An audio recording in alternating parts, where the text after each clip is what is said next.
Sure. Okay, we'll go back to Babysitter Wanted. What were some of your? I know in general you talked about how intense it was, but what are some of your favorite scenes, the most challenging scenes? How do you like working with that terrible director? The most intense scene was like at the end of the movie when I'm covered in all that blood and all of that, and I'm in the barn. That was the most intense because it was so cold when we were filming the sections in the barn, and it had been raining on and off, and that blood is corn syrup, and it never really.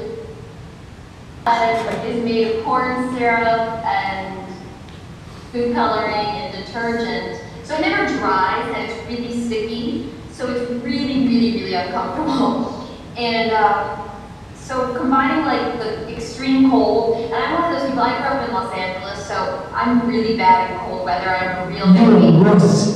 I am. I admit it. I am such a baby in cold weather. So it was really cold, it was raining, and I was covered in sticky syrup, which was making me even colder because my clothes wouldn't dry. And I think just like, and I had to be in like this heightened emotional state, so that, I'm not complaining, it was a great time, but that was the most intense, where I was just like physically and emotionally exhausted. All, that whole sequence in the barn. Yeah, and, go ahead, keep going. Oh, no, that's okay. And what was the other question you asked me? No, you answered like your favorite, the most intense, challenging. But hold on a second, because I'm going to talk about you. She actually is so much not a wuss. I mean, I'm telling you, as a director, especially for, because this is the first movie that I directed, and like she said, it was very intense. Like Joey said, we had no time. You know, we had 3 weeks, three and a half weeks.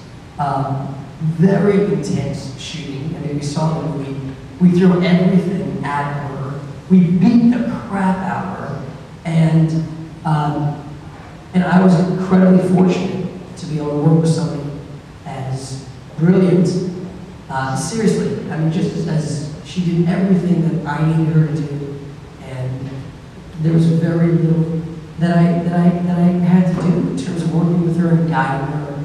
I mean, you end up developing when you're directing and when you have a lead actor or lead actress, you do end up developing kind of a shorthand communication, where hopefully I, as a director, don't get in her way in terms of what we need for the film, for the project. And you know, again, it's always about time. It's always about time, money.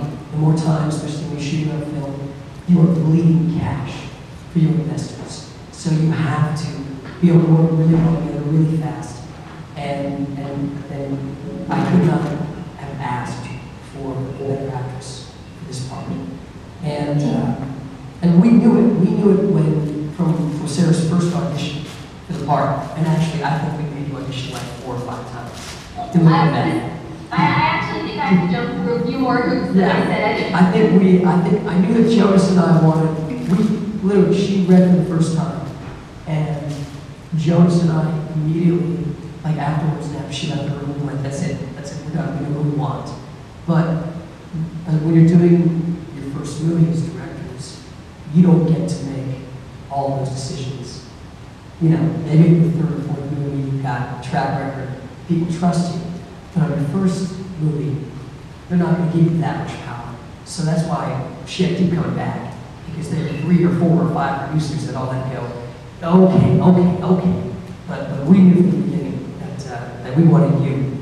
Thank you. I'm used to it. It's a very common, like you guys will see, it's a very common thing in TV and film. You have to audition over and over and over and over again. And the more people there are involved, the more times you have to audition, like especially like in the TV world where you have a studio and you have a network and you have writers and directors and producers. There are so many people involved. To get consensus from everybody requires going in many times.